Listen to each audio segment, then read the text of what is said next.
आज की क्लास आधुनिक भारतीय चित्रकला। आधुनिक भारतीय चित्रकला का इतिहास। प्रचलित कला परंपरा राजस्थानी, मुगल, पहाड़ी शैलियों के पतन तथा अंग्रेजों से जुड़ा हुआ है। तो जो आधुनिक भारतीय चित्रकला का इतिहास है वह राजस्थानी, मुगल और पहाड़ी शैलियों के पतन तथा अंग्रेजों से जुड़ा हुआ है। भारत में अंग्रेजों के आगमन से प्रभाव पड़ा है भारतीय चित्रकला में, जो है भारत में अंग्रेजों के आगमन से जो है प्रभाव पड़ा है किस पर? भारतीय चित्रकला में। स्थानीय चित्रकारों ने पश्चिमी कला के मिश्रण से संकर कला शैली का विकास किया, जिसे बाद में कंपनी शैली कहते हैं या कंपनी शैली के नाम से जाना गया। कला के संरक्षण वर्ग पश्चिम की कला के प्रति उदार हो गए तथा अपनी कला के प्रति हीन भावना आने लगी। तो उस समय जो पश्चिमी कला के संरक्षण वर्ग थे वह अब जो है कला के प्रति उदार हो गए और अपनी ही कला के प्रति हीन भावना आने लगी, क्योंकि उस समय जो है कंपनी शैली जो है विकसित होना शुरू हो गई थी। मुगल शैली को आलोचकों ने 3 भागों में बांटा। तो मुगल शैली को आलोचकों ने कितने भागों में बांटा है? 3 भागों में। पहला दरबारी शैली, दूसरा लोकप्रिय शैली, तीसरा बाजार शैली। अगर प्रश्न पूछ ले कि मुगल शैली को आलोचकों ने कितने भागों में बांटा है, तो 3 भागों में बांटा है, 3 भागों में। भारत की स्थानीय शैलियाँ 19वीं शताब्दी के मध्य में भारत के कुछ स्थानों पर स्थानीय शैलियाँ, यहाँ पे शैलियाँ होगा, शैलियाँ प्रचलित थी, जिनमें बंगाल शैली, नाथद्वारा, तंजौर, मैसूर शैली आदि महत्वपूर्ण हैं। बंगाल के पट्टचित्र, यह जो है चित्र आपके सामने, यह बंगाल का जो पट्टचित्र है उसकी एक कलाकृति है, जिसे पटुआ कला के नाम से भी जाना जाता है। तो यह पटुआ कला का एक कलाकृति है जिसमें जो है सपाट रंगों का प्रयोग किया जाता है और मोटी मोटी लयात्मक रेखाओं का प्रयोग किया जाता है। यह पटुआ शैली या बंगाल पटचित्र की जो है विशेषता है। जनसाधारण की कला को लोक कला कहते हैं। इसके 2 रूप होते हैं। पहला प्रतिदिन से संबंधित चित्र, दूसरा उत्सवों से संबंधित चित्र। तो जो पटुआ कला है बंगाल की, उसमें जो है 2 प्रकार के चित्र बनाए जाते थे। पहला प्रतिदिन से संबंधित चित्र और दूसरा जो है उत्सवों से संबंधित चित्र। पटुआ कला प्रथम प्रकार साधारण लोक कला की मानी जाती है। यह कला बांकुरा ग्राम में विकसित हुई थी। तो पटुआ कला जो है कहाँ विकसित हुई थी? तो बांकुरा ग्राम पश्चिम बंगाल में विकसित हुई थी। पटुआ कला के मूल स्रोत स्थानीय मिथक एवं विश्वास हैं। पटुआ चित्र टेम्परा माध्यम में गहरे एवं भड़कीले रंगों में बनाए जाते हैं। इनका रेखांकन जो है मोटा होता है। तो जो पटुआ चित्रकला है वह गहरे भड़कीले रंगों में बनाए जाते हैं और इनका जो है रेखांकन मोटा होता है। जो आपके समक्ष यह चित्र दिया हुआ है, इसमें आप देख सकते हैं कि इसमें जो है गहरे और भड़कीले रंगों का भी प्रयोग किया गया है और मोटा रेखांकन का भी प्रयोग किया गया है। तो यह पटुआ चित्रकला है जो बंगाल का है। तो यह चित्र जो है पटुआ चित्रकला का एक उदाहरण है। चित्रफलक के रूप में कागज, कपड़े या कपड़े पर चिपके या कैनवास का प्रयोग किया जाता था। तो चित्र को बनाने के लिए धरातल के रूप में जो है कागज, कपड़े या कपड़े को चिपका कर कैनवास के उपयोग किया जाता था। परंपरागत विधि के अनुसार जो पटुआ चित्रकला की परंपरागत विधि थी वह टाट पर गोबर का लेप लगाकर उसे घोट कर चिकना किया जाता था। इसके बाद इस पर चित्रण करते थे। फिर उसके बाद एक घिटी रोल कर लपेट लिया जाता था, जिसे खर्रा कहा जाता था। खर्रा को ही पटुआ कहा जाता है और इसे बनाने वाले को पटुआ कलाकार कहा जाता है। तो जो परंपरागत विधि थी पटुआ कला की, तो उसमें जो है पहले जो कलाकार होते थे वह टाट एक बोरे के जैसे ही आती है, जो टाट होती है उस पर जो है गोबर का लेप लगाकर उसे घुटाई करते थे। घुटाई करने के बाद उसमें जब चिकनाहट आ जाती थी तो उसके बाद उस पर चित्रण करते थे और उसे चित्रण जो है पूरा हो जाने के बाद उसे लपेट कर रख लेते थे, जिसे खर्रा कहा जाता था। खर्रा को ही पटुआ कला कहा जाता है और इसके बनाने वाले को पटुआ कलाकार कहा जाता है। बंगाल की लोक चित्रकला कलकत्ता, यहाँ पे बंगाल की लोक चित्रकला कलकत्ता कला दो बार लिखा है यहाँ पे। बंगाल की लोक चित्रकला पट चित्रकला से आधुनिक चित्रकार यामिनी राय जो है प्रभावित थे। बंगाल की जो लोक कला है पट चित्रकला, उससे जो है यामिनी राय प्रभावित थे। तो आधुनिक चित्रकार यामिनी राय जो है किससे प्रभावित थे? बंगाल की लोक चित्रकला पटुआ चित्रकला से। तो यह प्रश्न कई बार पूछा जा चुका है कि यामिनी राय जो है कौन सी कला से प्रभावित थे? तो लोक कला भी ऑप्शन में रहता है। अगर ये नहीं रहता है तो पटुआ चित्रकला या पट चित्रकला बंगाल की जो लोक कला है यह भी रहता है। तो कालीघाट शैली या बाजार शैली। तो कालीघाट शैली और बाजार शैली जो है 1800 से 1920 ईस्वी के मध्य जो है अपने चरमोत्कर्ष पर रही है। तो यह चित्र जो है कुछ जो है कालीघाट शैली या बाजार शैली के कुछ चित्र हैं जो आपके समक्ष आपके स्क्रीन पर कालीघाट चित्रकला कलाम पटुआ। नीचे जो है हनुमान और रावण युद्ध करते हुए दर्शाए गए हैं। कालीघाट शैली के चित्र हैं यह भी। जो कालीघाट शैली का स्थान है वह पश्चिम बंगाल है। कालीघाट शैली को W.G. आर्चर ने बाजार शैली कहा है। तो कालीघाट शैली को बाजार शैली किसने कहा है? अगर प्रश्न यह भी पूछ सकता है कि कालीघाट शैली को बाजार शैली नाम किसने दिया, तो W.G. आर्चर ने दिया।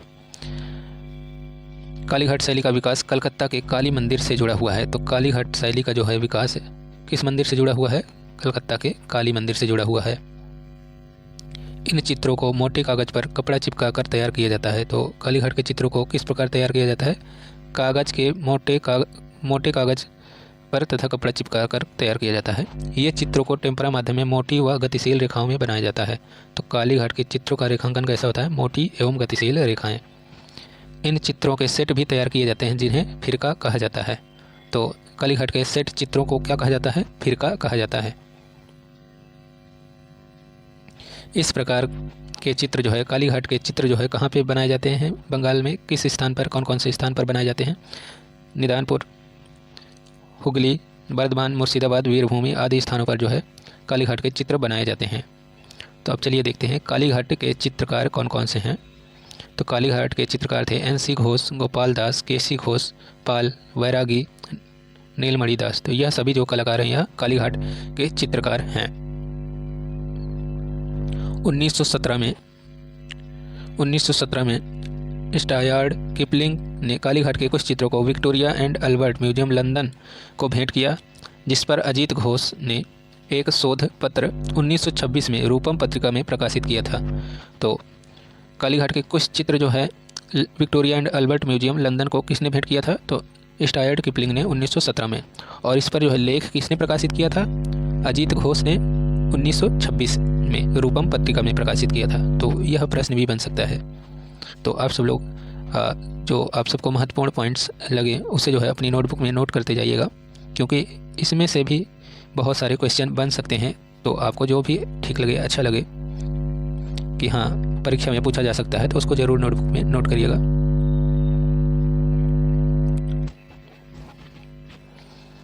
उन्नीस में श्रीमती SC बेलेनोस ने एक पुस्तक 24 illustrative of Hindu and European manners in Bengal प्रकाशित किया था। तो illustrative of Hindu and European manners in Bengal किसने प्रकाशित किया? श्रीमती SC बेलेनोस ने 1932 में।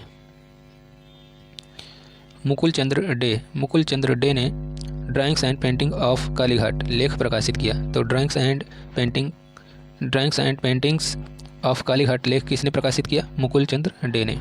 1941 में AK मुखर्जी ने होरिजन पत्रिका में कालीघाट फोक पेंटर्स नाम से शोध पत्र प्रकाशित किया था। कालीघाट फोक पेंटर्स नाम से जो है शोध पत्र किसने प्रकाशित किया था? AK मुखर्जी ने 1941 में। 1971 में जो है W.G. आर्चर के द्वारा, W.G. आर्चर होगा, यहाँ आचार्य लिख गया है, हाँ तो टाइपिंग मिस्टेक हो गई है, इसके लिए क्षमा चाहते हैं। W.G. आर्चर द्वारा कालीघाट पेंटिंग प्रकाशित की गई थी। कब की गई थी? 1971 में, 1971 में। कला पत्रिका मार्ग का एक अंक मूलतः जो है कालीघाट चित्रों से संबंधित रहा है। तो कला पत्रिका मार्ग का जो है एक अंक मूलतः हमेशा जो है कालीघाट के चित्रों से संबंधित रहा है। मार्ग पत्रिका का प्रकाशन 1946 में मुल्क राज आनंद द्वारा मुंबई से प्रारंभ हुआ है। तो मार्ग पत्रिका का जो है प्रकाशन कहाँ से प्रारंभ हुआ है और कब हुआ है और किसने किया है? तो 1946 में मुल्क राज आनंद ने जो है 1946 में मुंबई से प्रकाशित किया है। तो अब चलिए देखते हैं कालीघाट के विषय कौन कौन से रहे हैं। तो कालीघाट के विषय जो है धार्मिक, सामाजिक, बंगाली बाबू की वेश्यावृत्ति, पान चबाते हुए, मदिरा पान करते हुए आदि प्रमुख विषय रहे हैं।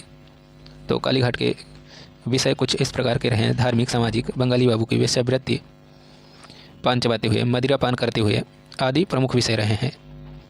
और बंगाल कालीघाट चित्रशैली का जो और अन्य विषय थे उनमें जो है तत्कालीन सनसनीखेज खबरों का भी चित्रण होता था, जैसे वैष्णव पर व्यंग, श्यामाकांत बनर्जी का तंत्र योग।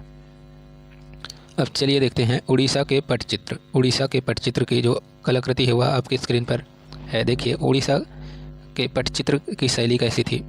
इसमें जो है अलंकारिक चीज़ें जो हैं ज़्यादा बनाई गई हुई हैं। पेड़ों को जो है लताओं के समान चित्रण किया गया है।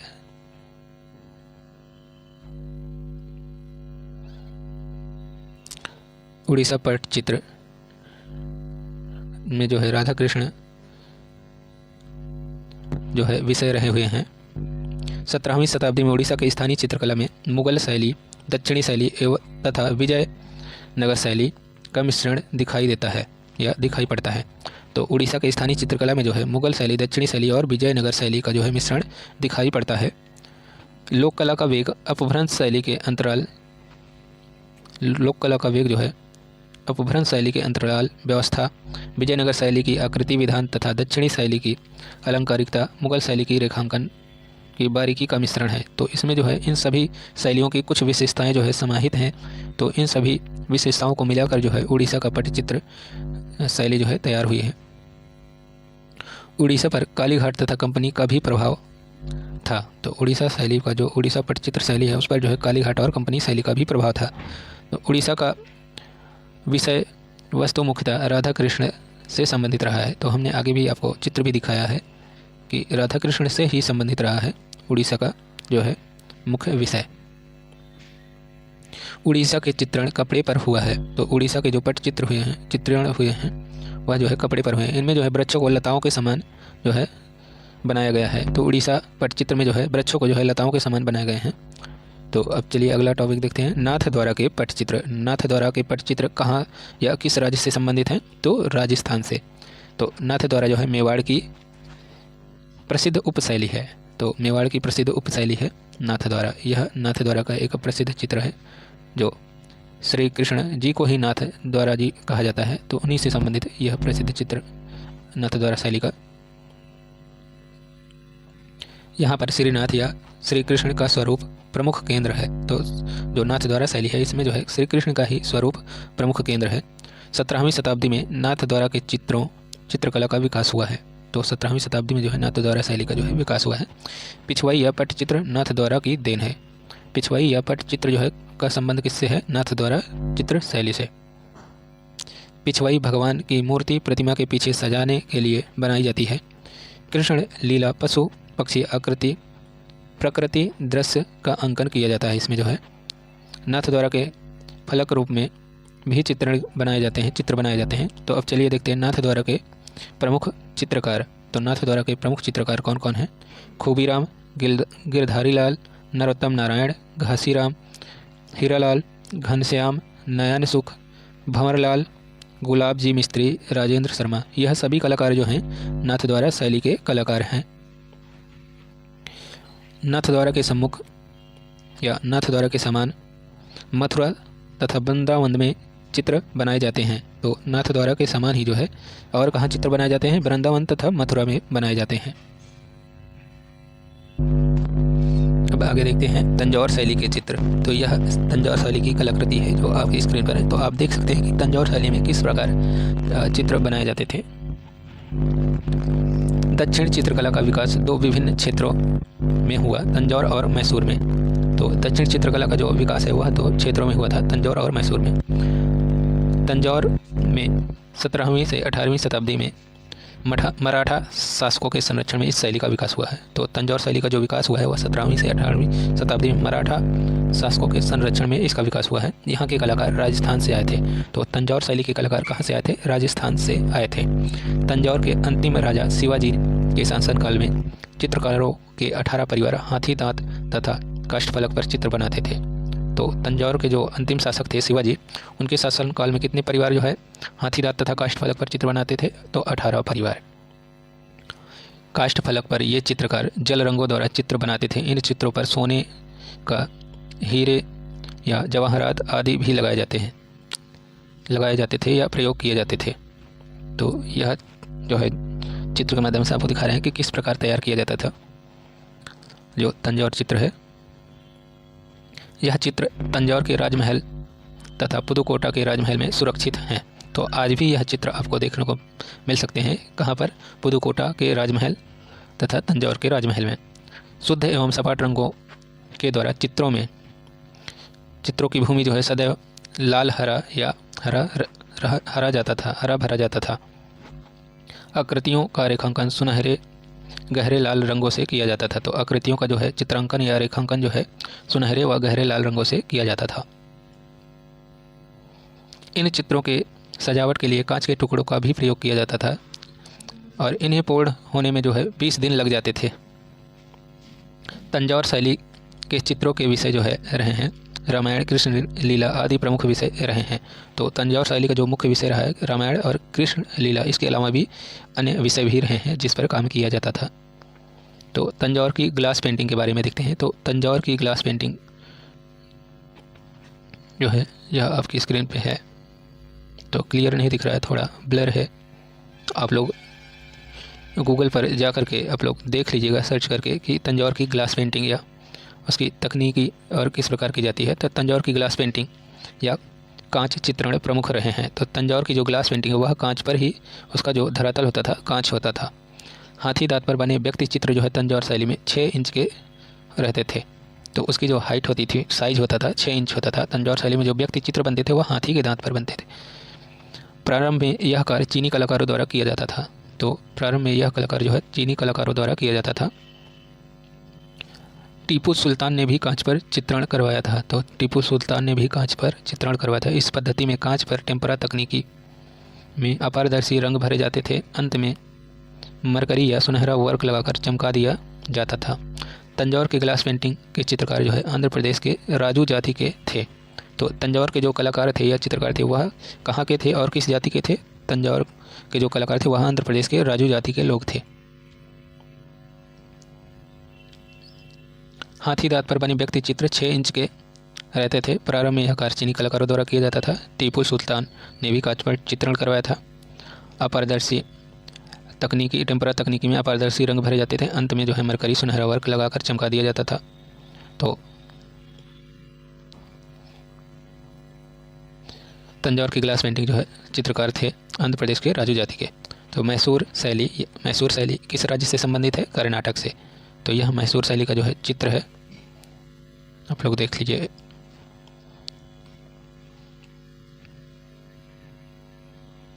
उन्नीसवीं शताब्दी में मैसूर की चित्रकला को राजा कृष्ण राज का जो है संरक्षण प्राप्त हुआ और उन्नति प्राप्त की।